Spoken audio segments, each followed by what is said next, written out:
Assalamualaikum warahmatullahi wabarakatuh. Saya Agustin Krismawati dengan NIM 211101040001. Kali ini saya akan membahas mengenai pengelolaan lingkungan belajar. Di dalam pengelolaan lingkungan belajar ada beberapa pembahasan di dalamnya. Yang pertama, pengertian pengelolaan belajar. Yang kedua, tujuan pengelolaan lingkungan belajar. Yang ketiga, macam-macam lingkungan belajar. Dan yang terakhir yaitu hal-hal yang perlu diperhatikan dalam pengelolaan lingkungan belajar. Pembahasan yang pertama yaitu pengertian pengelolaan lingkungan belajar. Pengelolaan lingkungan belajar adalah sebagai suatu proses mengordinasikan dan mengintegrasikan berbagai komponen lingkungan yang dapat mempengaruhi perbaikan perilaku peserta didik sehingga dapat terfasilitasi dengan baik. Pembahasan yang kedua yaitu tujuan pengelolaan lingkungan belajar.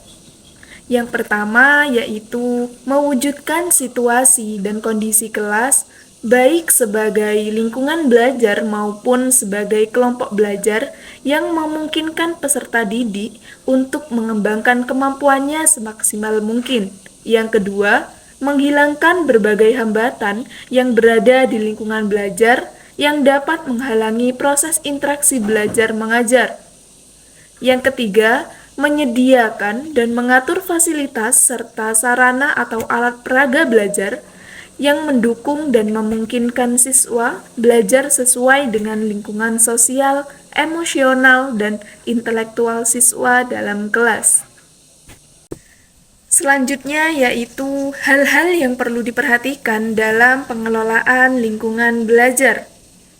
Yang pertama yaitu keterampilan dalam penciptaan dan pemeliharaan belajar yang optimal, yang bersifat preventif.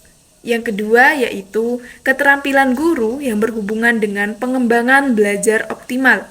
Yang ketiga, memodifikasi tingkah laku. Yang keempat, pendekatan pemecahan masalah kelompok. Dan yang kelima yaitu menemukan dan memecahkan tingkah laku yang menimbulkan masalah, pendekatan dan teknik-teknik pengelolaan kelas.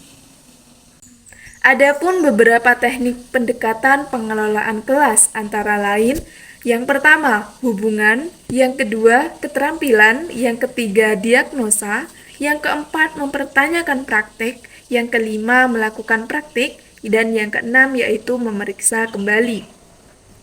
Lingkungan belajar terbagi menjadi dua, yaitu lingkungan belajar dalam ruangan atau indoor, dan lingkungan belajar di luar ruangan atau outdoor.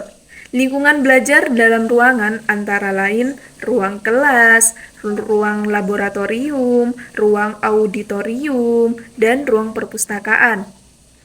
Dan lingkungan belajar di luar ruangan atau outdoor antara lain seperti museum, masjid, monumen, lapangan, dan lain-lain.